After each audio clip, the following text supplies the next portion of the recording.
National coalition for education शिक्षा के अधिकार की दिशा में कार्यरत मंचों का एक राष्ट्रीय साझा मंच है, जो शिक्षक संगठनों AIPTF, AISTF और AIFTO के साथ शिक्षा अधिकार पर दशकों से कार्य कर रहा है।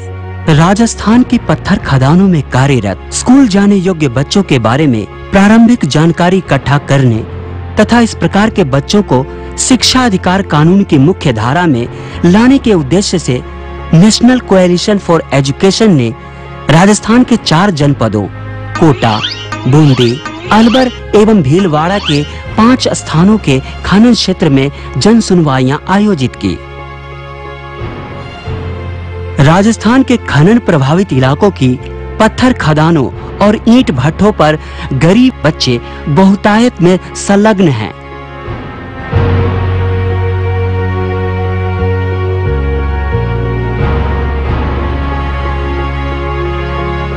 ये सभी बच्चे शिक्षा के अधिकार से वंचित हैं। इन सभी 5 जगहों में कुल 468 विद्यालय न जाने वाले बच्चों का सर्वेक्षण किया गया। इनमें से 12.6% बच्चे विद्यालय छोड़ चुके थे और बाकी के 85.7% बच्चे कभी विद्यालय गए ही नहीं थे। सबसे परेशान कर देने वाला पहलू यह था कि जिन 468 बच्चों का सर्वेक्षण किया गया, उनमें से 219 बाल श्रम में शामिल थे और 144 बच्चे घरेलू कार्यों में शामिल थे। कुल 127 शिकायतें 5 जन सुनवाई में प्रस्तुत किए गए।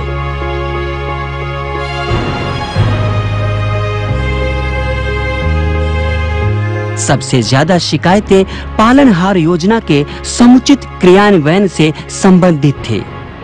10.23% शिकायतें स्कूलों में शिक्षकों की कमी के बारे में थी। जन सुनवाई में बुनियादी सुविधाओं से संबंधित शिकायतें भी भारी संख्या में थीं, जैसे 4 दीवारी न होने, पीने के पानी की कमी, कक्षाओं की कमी या बरसात के मौसम में कक्षाओं का ठीक न होना और शौचालयों की कमी से संबंधित शिकायतें 7.87% थी। स्कूलों में गुणवत्तापरक शिक्षा से संबंधित शिकायतें 2.4% थीं।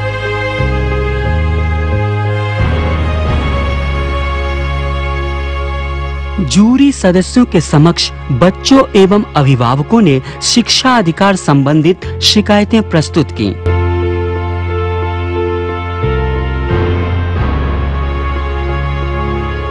प्रस्तुत सभी शिकायतों पर एक-एक कर ज्यूरी के सदस्यों द्वारा चर्चा की गई और विमर्श के बाद संबंधित अधिकारियों और विभागों को निर्देश दिए गए।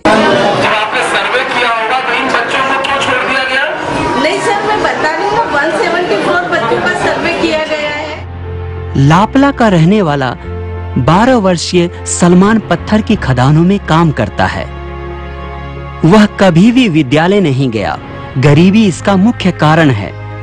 उसके रिश्तेदार चाचा ने ज्यूरी को यह सूचना दी कि वे लापला गांव की पत्थर खदानों में सलमान के अलावा 20 और बच्चे भी काम करते हैं। तिजारा के रूपबास गांव कमरू की 10 वर्षीय बेटी नफीसा कभी स्कूल नहीं गई। नफीसा का कहना है कि वह स्कूल नहीं जाती है और बकरी चराती है। उसके पास 3 बकरियां हैं।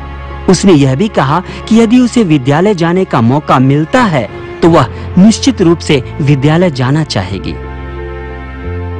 जन सुनवाई के दौरान दिए गए प्रमुख निर्देशों में शामिल है पत्थर खदानों में काम कर रहे परिवारों के बच्चों की शिक्षा के लिए विद्यालय प्रबंधन समितियों द्वारा कार्य किया जाए।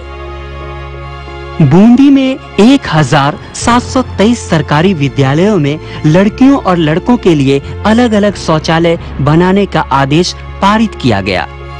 खदानों में कार्यरत सभी बच्चों का एक सर्वेक्षण किया जाए और इन बच्चों को विद्यालय में दाखिला के द्वारा शिक्षा की मुख्य धारा से जोड़ा जाए।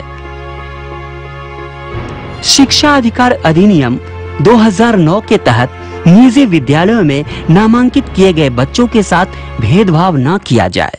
आपकी सारी जो प्रॉब्लम थी, जो हमारे मैंडेट के अंतर्गत है, वो सारी की सारी हमने सुन ली है उसको समझनी है और उसको एक नियमानुसार हम लोग उस पर काम करेंगे। शिक्षा अधिकार पर आयोजित जन सुनवाई के परिणाम इस प्रकार हैं। राजकीय प्राथमिक विद्यालय बालोज में बच्चों हेतु नियमित पोषाहार बनना प्रारंभ हुआ। राजकीय प्राथमिक विद्यालय में विद्यालय प्रबंधन समिति का पुनर्गठन किया गया तथा अभिभावक, बच्चे एवं शिक्षकों को शिक्षा के अधिकार पर जानकारी दी गई। वर्तमान में कुल 44 बालक तथा 31 बालिकाएं नियमित विद्यालय जाने लगी हैं। यहाँ पर अब नियमित विद्यालय प्रबंधन समिति की मासिक बैठक का आयोजन होने लगा है। गहनकर एवं भिंडूसी के ईंट भट्टों पर कार्यरत बाल श्रमिक को स्कूल से जोड़ने का प्रयास किया गया। राजकीय उच्च प्राथमिक विद्यालय के शिक्षक नियमित हुए हैं एवं मध्याह्न भोजन की गुणवत्ता सुनिश्चित कर पाए हैं।